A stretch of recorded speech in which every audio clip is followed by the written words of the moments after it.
25. Innocence. The decision a man is in a state of natural innocence when he acts without design or contrivance, for it is instinctive in his nature for man to act in accordance with the law of heaven, and to do what is right. His inner nature will cause him to act rightly under all circumstances, if his mind is not corrupted by calculated self-interest.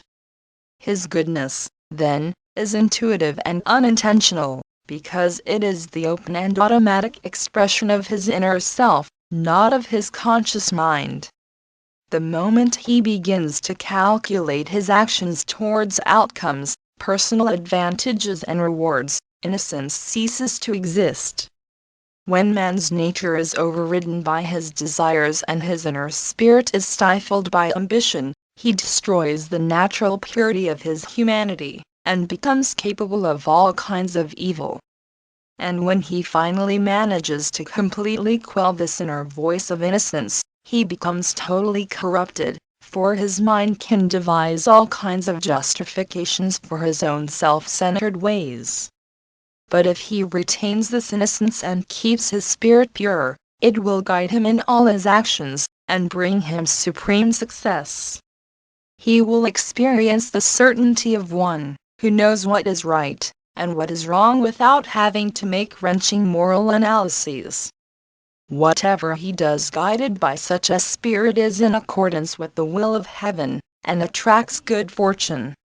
Not every thoughtless whim comes from an unsullied nature, however. All too often, a man's nature becomes so darkened by self-interest and his baser motives, he is unable to hear the pure voice within. His mind becomes so corrupted that he cannot distinguish between good and evil.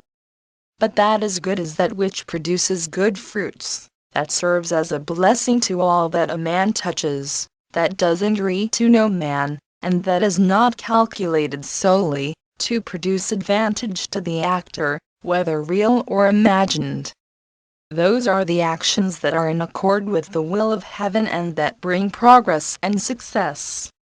The other actions, however, those calculated to produce gain to the disregard and injury of others, may produce some immediate illusory rewards, but everything connected with the means for attaining them produces misfortune in the end. Such a path is not accompanied with the beneficial forces of nature. The maxim nature bestows upon all men those spiritual gifts that assist them to grow and to prosper in their lives, producing an abundance of abilities, talents and skills that benefit themselves and other men, together with a feeling of concern for their mutual benefit that enables them to promote the existence of one another. In a similar fashion, the leaders of men nurture those under their care, promoting their diverse gifts and their opportunities to contribute to society, and thus to develop a broad range of various benefits made available to themselves and to one another.